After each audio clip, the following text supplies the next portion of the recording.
देखने वाले तमाम नाज़रीन की सलामती हो।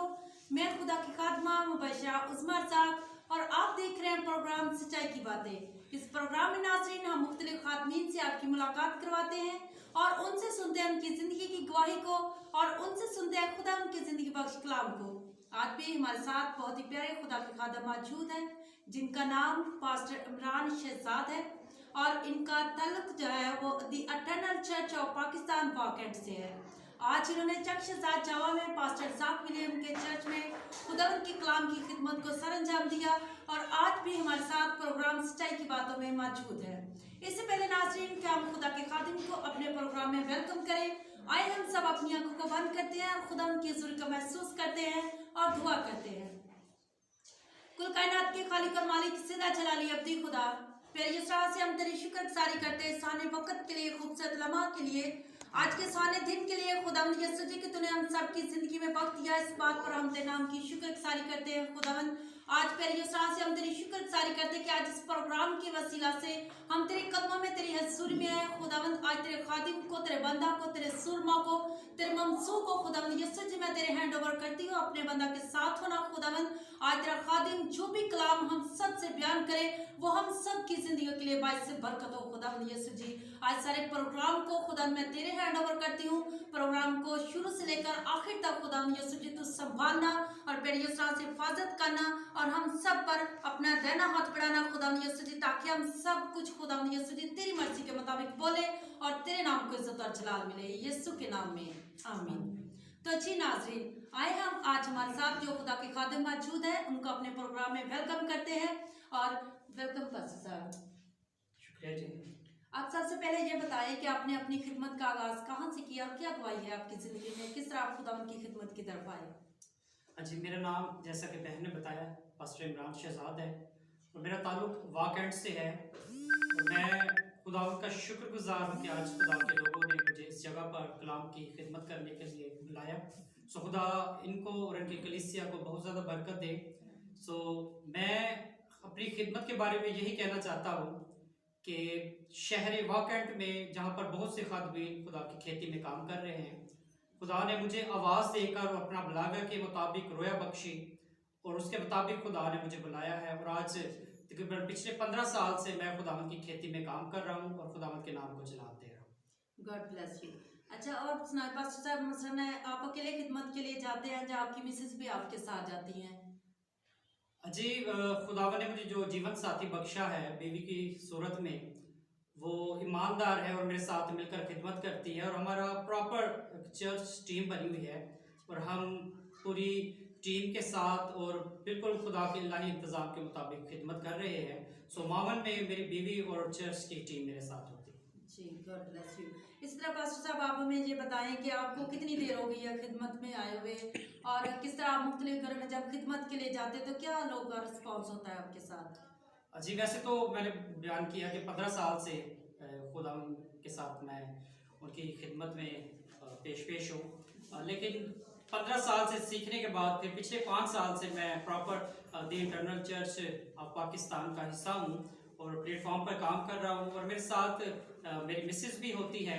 और लोगों के बारे में यही कहूँगा कि कलाम बहुत ज़्यादा लोगों के पास है, लोग कलाम को जानते हैं, लेकिन अगर किसी चीज़ की कमी है तो वो उस पर अमल करने के लिए है। सो मैं यही कहना चाहता हूँ, ज़रूर है कि हम कलाम को जाने भी और उसके मुताबिक अपनी ज़िंदगी भी बच सकते हैं। तो जी पास्टर साहब, आज कौन सा कलाम आप नाज़रीन के लिए लेकर आए हैं जो हमारी ज़िंदगी की रहनुमाई के लिए? मैं एक दफ़ा फिर जिंदा खुदा की शुक्रगुजारी करता हूँ कि खुदा ने फिर ऐसा मुमकिन किया कि हम उसके कलाम में से सीखने वाले बन सके।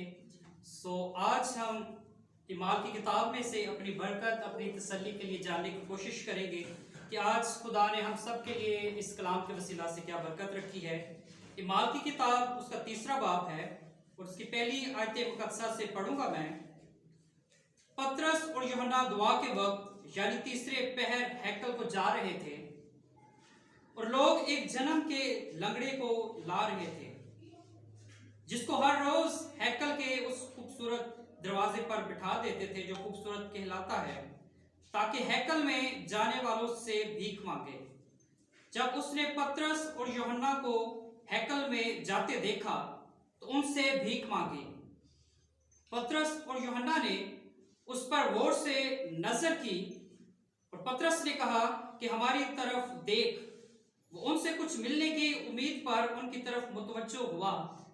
पतरस ने कहा, चांदी सोना तो मेरे पास है नहीं, मगर जो मेरे पास है वो तुझे दिए देता हूं।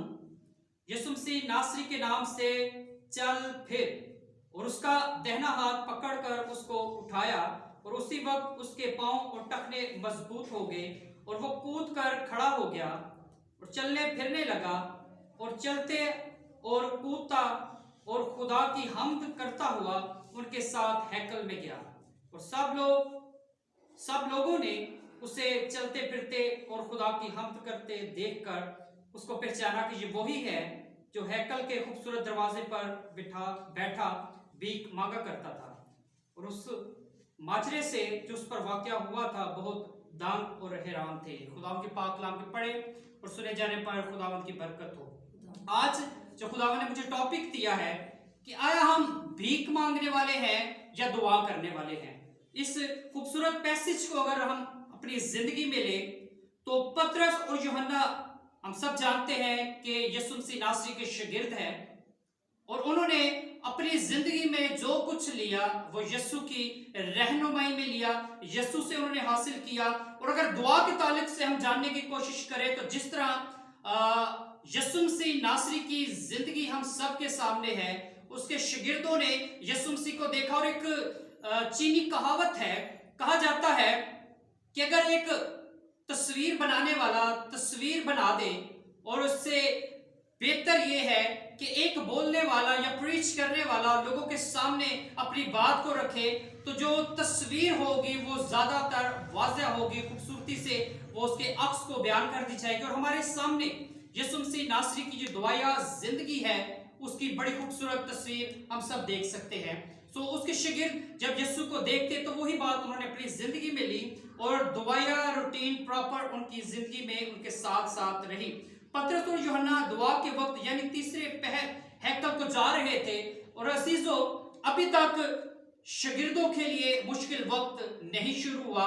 वो हैकल में जा सकते थे और आजादी के साथ वहां पर दुआ कर सकते थे और खुदा के कलाम को शेयर कर सकते थे। लेकिन बड़ा खूबसूरत एक मंजर जो हमें दिखाई देता है, लेकिन वो एक ईमानदार के लिए खूबसूरत मंजर नहीं है, क्योंकि हैकल जहां पर खुदा का वो घर है वहां पर लोग इबादत के लिए जाते हैं। लेकिन यूहन्ना ने और पतरस ने देखा कि जब वो दुआ के लिए जा रहे थे तो एक ऐसे शख्स को देखा है जो जन्म का लंगड़ा है। वो दुआ के लिए नहीं जा रहा बल्कि वो किसी और मकसद के लिए हैकल की तरफ जा रहा है। दरवाजा खूबसूरत है, ये वही दरवाजा है जो सुलेमान बादशाह ने बनाया, लेकिन वहां पर जिस शख्स को बिठा दिया गया है वो एक बदनमा शख्स है, क्योंकि उसकी जिंदगी में खुदा नहीं है, हैकल का तस्वर नहीं है। हैकल उसकी जिंदगी में है लेकिन वो भीख मांगने और रोजी कमाने का जरिया है। लेकिन जब यूहन्ना और पतरस को उसने अपनी तरफ आते देखा है तो उसी लालच से, दौलत की गर्ज से उन लोगों से भी उसने भीख मांगी है। लेकिन पतरस ने उससे कहा कि सोना चांदी हमारे पास नहीं है, लेकिन तू हमारी तरफ देख।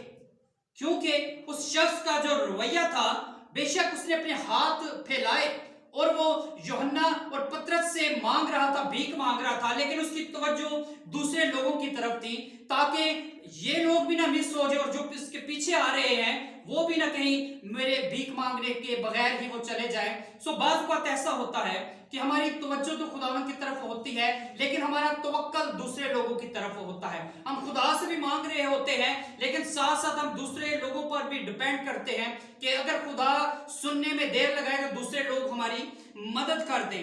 हमारी तवज्जो खुदा की तरफ होना बहुत जरूरी है, क्योंकि खुदा ही हमें हर एक चीज मुहैया करने पर कादर है, क्योंकि हमारा जो खुदा है वो यहोवा यरी है। उसने शायद इस नजर से उन्हें देखा था कि मुझे सोना चांदी रुपया पैसा मिल जाएगा, लेकिन उनके पास रुपया पैसा नहीं था। अगर हम ईमाल की किताब पढ़े तो वाकई ही शागिर्दों के पास रुपया पैसा उनके पास नहीं था, बल्कि खुदा का कलाम बयान करता है कि जो रुपया पैसा है उनकी असली कदरों कीमत शागिर्दों के कदमों में है। क्योंकि हम सीखते हैं कि सारे लोग जो खुदा के साथ मिल जाते थे, उस तंजीम का उनका हिस्सा बन जाते थे, तो वो अपना रुपया पैसा अपनी जायदादें बेचकर उनकी जो रकम थी वो शागिर्दों के कदमों में लाकर रख देते थे। और खुदा के लोग शेर और सुदा होते थे। सोना चांदी उनके पास नहीं था, लेकिन जो उनके पास था वो सोने और चांदी से भी ज्यादा कीमती था। उनके पास यीशु मसीह नासरी और उसकी जात का मुकाशफा था, क्योंकि वो जानते थे कि दुनिया की हर कमी, हर कमजोरी यीशु मसीह नासरी के नाम से दूर हो सकती है। सो उन्होंने रुपया पैसे की बजाय वो यीशु मसीह नासरी का उसे वो नाम दिया। उस नाम के सबब से उसे यीशु मसीह नासरी के नाम से कहा कि ते उठ चल और फिर। सो वो शख्स उसी वक्त यीशु के नाम के वसीला से, उसके लहू की तासीर के सबब से, उसके बारे में लिखा है कि वो उठ खड़ा हुआ और फिर भागना और उसने चलना और कूदना शुरू कर दिया। लेकिन जो शख्स की जिंदगी में आज हमारे लिए सीखने की बात है कि जब उसे शिफा मिल गई है तो वो अपने घर नहीं चला गया, दुनियादारी की तरफ नहीं चला गया। उसके बारे में लिखा है कि वो खुदावंद की शुक्रगुजारी करता हुआ, हम्द करता हुआ उनके साथ हैकल में चला गया। सो जरूरत इस बात की है कि जब जब खुदा हमें शिफा दे, हमारे रुके हुए काम को बहाल कर दे, तो जरूरत इस बात की है कि हम भी खुदा की हम्द करें। और हम्द करने के लिए खुदा ने खुदा के खादम और हैकल हमारे लिए मुकर्रर कर रखी है। सो हमें जरूर उनके साथ मिलकर खुदा के नाम को जलाल देना है। और उसके सबब से बहुत से लोग हैरान और परेशान हुए, क्योंकि वो जन्म का लंगड़ा था, उसने कभी भी चल फिर कर नहीं देखा। लेकिन जैसे ही खुदावंद की हजूरी ने उसे घेरा है, उसे शिफा दी है, तो वो प्रॉपर चलने लग पड़ा है। और ये इसके लिए नई चीज थी। सो आज जितने तस्लीस टीवी को देखने वाले हैं, मेरा आज का पैगाम उनके लिए ये है कि जब यीशु आपको बरकत दे, तो पहली बात कि आपने चर्च में जाना है, रफाकत रखनी है, और फिर खुदा के नाम की हम्द करनी है, और दूसरे लोगों के लिए बाइसे बरकत ठहरना है। सो आज के कलाम के वसीला से यीशु मसीह नासरी आप सबको बरकत दे। शुक्रिया। God bless you. बहुत ही प्यारा पास्टर साहब आपने कलाम सुनाया। अच्छा, आप जो न्यू जनरेशन जो देखती है, यंग जनरेशन, इनको आप क्या पैगाम देंगे, क्या कहेंगे इनके बारे में? इनको बताएं किस तरह ये खिदमत में आ सकते हैं, जो आजकल बच्चे फारग चलते फिरते हैं, इधर उधर जाते हैं, आप उनको क्या पैगाम देंगे? जी, बड़ा खूबसूरत मेरी बहन ने सवाल पूछा है, और मैं समझता हूँ कि ये आज के ईमानदार की रोया होनी चाहिए। ये हर उस शख्स की रोया होनी चाहिए जो खुदा और उसके बेटे और पाक रूह को जानता है। क्योंकि पिछले कुछ टाइम पहले खुदा ने मुझे रोया में दिखाया कि जो हमारी नौजवान नस्ल है वो गुमराही की तरफ, ज़नाकारी की तरफ, गुनाह की तरफ माइल होती जा रही है। और इब्लीस ने हमारी नौजवान नस्ल को यहाँ से शहरक से पकड़ा हुआ है। अगर किसी शख्स को यहाँ से पकड़ लिया जाए तो वो हिल नहीं सकता। सो जरूरत इस बात की है कि हम मिलकर नौजवान नस्ल के लिए दुआ करें, क्योंकि कल को इन्हीं लोगों ने, किसी ने दाऊद, किसी ने मूसा, किसी ने पतरस, किसी ने यूहन्ना बनकर मसीही कौम को लीड करना है। सो दुआ कीजिए। मैं भी दुआ करता हूँ, जितने लोग तस्लीस टीवी को देख रहे हैं वो पर्सनल दुआओं में नौजवान नस्ल को याद रखें। तो जी नाज़रीन, अगर आप इस प्रोग्राम का हिस्सा बनना चाहते हैं तो स्क्रीन पर दिए गए नंबर पर आप हमसे रब्ता कर सकते हैं। तो लाइक करें, कमेंट्स करें, शेयर करें। God bless you all.